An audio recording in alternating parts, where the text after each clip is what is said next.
if you took a break, I don't blame you. This is not the easiest stuff in the world, and I'm thankful you guys are hanging in there with me. Hope that you find you like it. But we're going to start with just a little bit of background on Pound. You probably read it a little bit so far, but Pound was very controversial. He was controversial for his writing. He was controversial for his politics. He always wanted to be a poet. That's what he set his mind to do. However, like Stein, he left the United States, went to Europe, because he felt that the United States was culturally backward, that it inhibited him and other writers. And he wanted to write poetry that would give the United States sophistication on the world stage. So he was a very self-conscious writer, like all of these people were. And they were all about experimenting and doing new things. In fact, Pound is the one that sort of coined the motto for the modernist, which is make it new. And even in his deep attachment for the old, for the historical, as we will see in the Cantos, or as you saw in the Cantos with the reference to Greek epic, even when he's writing about history, he wants to make it new. He wants to do something new. So in those cantos and in other works by Pound, you get a multitude of voices. No determinate identity, no determinate I. He is turning tradition on its head. No longer are we getting poetry or prose, even as you saw with Stein, that looks like anything that had come before it before. So again, that sense of trying to make sense of a world, and that is radically, radically changing. In the first poem that you read, the real short one, you get Pound's vision of Imagism. And in Imagism, you can see image is the root word of that. He presents objects directly, stripped down, authentically, fragmented. And you can see that really clearly in the station of the metro. In the cantos, you see all of those fragments piled on top of one another, so that the station of the metro becomes the first fragment. And then in the cantos, what he does is take that idea of that image, that one image, and piles them all up on top of each other to try to get some sort of completed whole that's even in its completed is incomplete, which is very modern, right? Everything is a little bit indeterminate, and there's no real center or core, so to speak. So in a station at the metro, this is the shortest poem in modern poetry, and not surprisingly, the cantos is the longest poem in modern poetry. So from Pound, we get the shortest and the longest, which is pretty typical of him.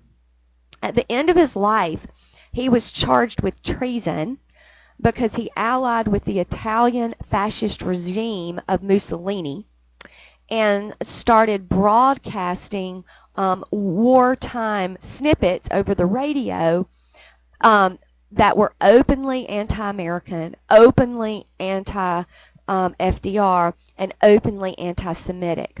And so during that World War II period, he was charged with treason. He was never tried because he was deemed insane.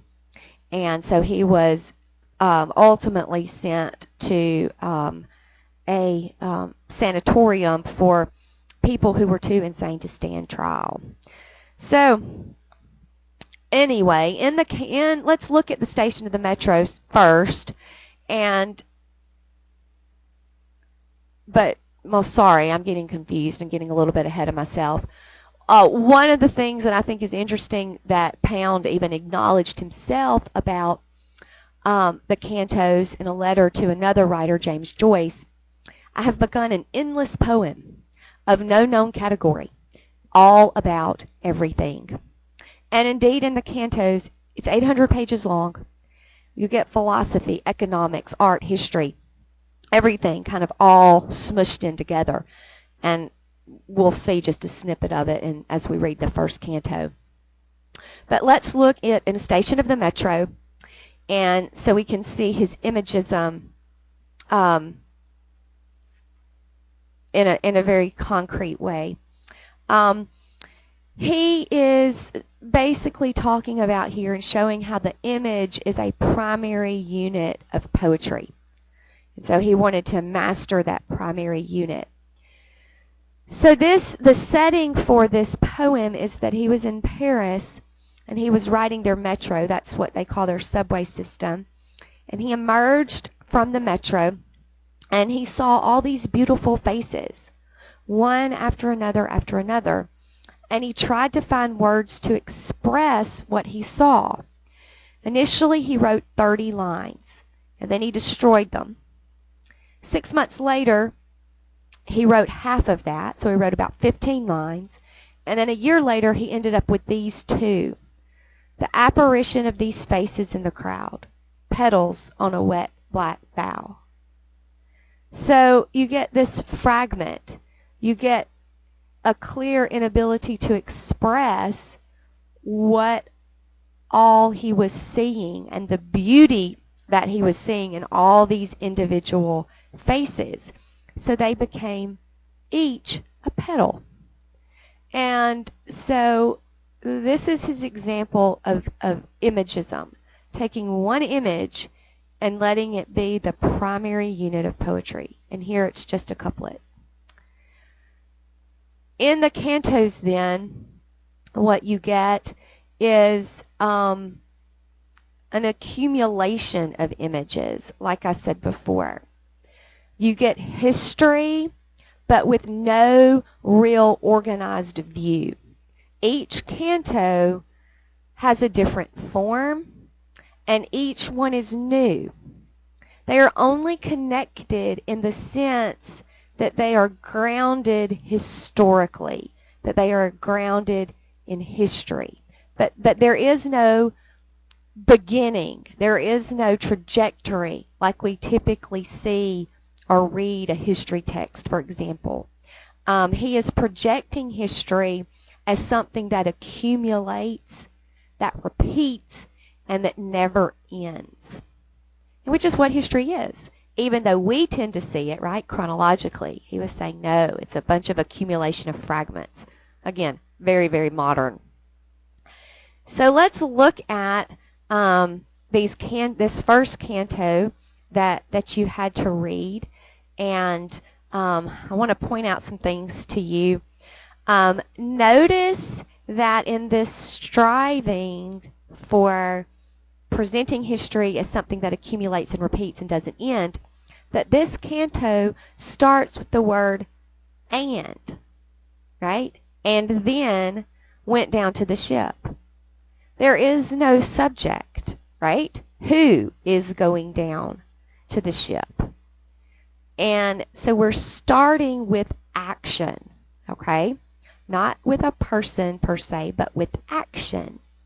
And then as we read, we figure out that this is about Odysseus's journey to hell. And the Odyssey is one of the earliest Greek epics. So you have the Iliad and the Odyssey, some of the earliest literature in Western culture. And so what Pound is doing here is he is giving, starting historically way back, but with Odysseus. Not necessarily with a historical figure, but with a literary historical figure. So what happens here is where we find Odysseus, is that he's trying to get home from the war. It takes him 10 years to get home. But we have Circe telling him here to go to the underworld and inquire of Tiresias how he can get home. So that's where we are in those first 18 lines.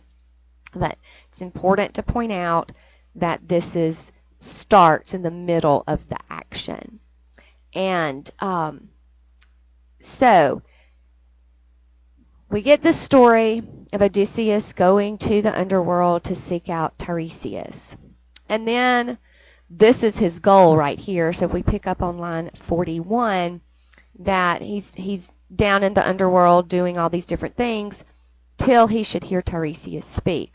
Well, before Tiresias speaks, he meets a couple of other people, Elpenor, who was a friend, and then Anticlea, who was his mother. So he meets these other people from his past. And then Tiresias finally does speak. And he speaks around line 61. And then he goes on to talk. And then between line 61 and line 71, you have a bunch of different voices talking. Okay? First, you have Odysseus, where he says, "And I stepped back. And he, strong with the blood, said then," and this is Tiresias speaking in the quotation marks, "Odysseus shalt return through spiteful Neptune, over dark seas, lose all companions." And then Anticlea came. So here comes his mom. So see how we have all these multiple voices, all this stuff going on. And then we have, starting with "Lie quiet, Divus," that is Andreas Divus in Officini Wekeli, 1538, out of Homer. So Pound is pausing in the middle of the story to tell us which translation of the Odyssey that he's using in this particular canto.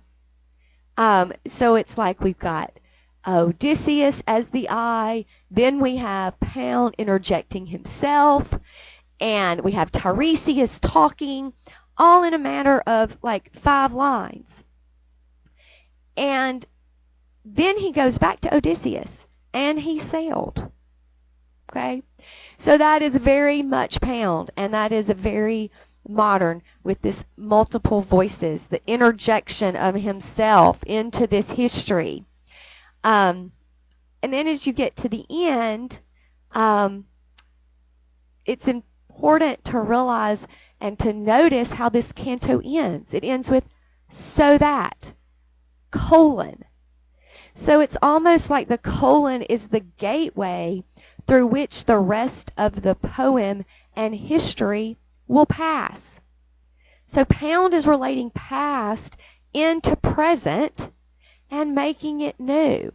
Okay, so all this happened so that everything else I'm about to tell you, all these other fragments, all these other images can come. So I know it's very different. I know it's very complicated, but I hope that you see is that what Pound is doing is something that had never been done before. And he was mixing everything all up. And even in the history, he was striving to make it new.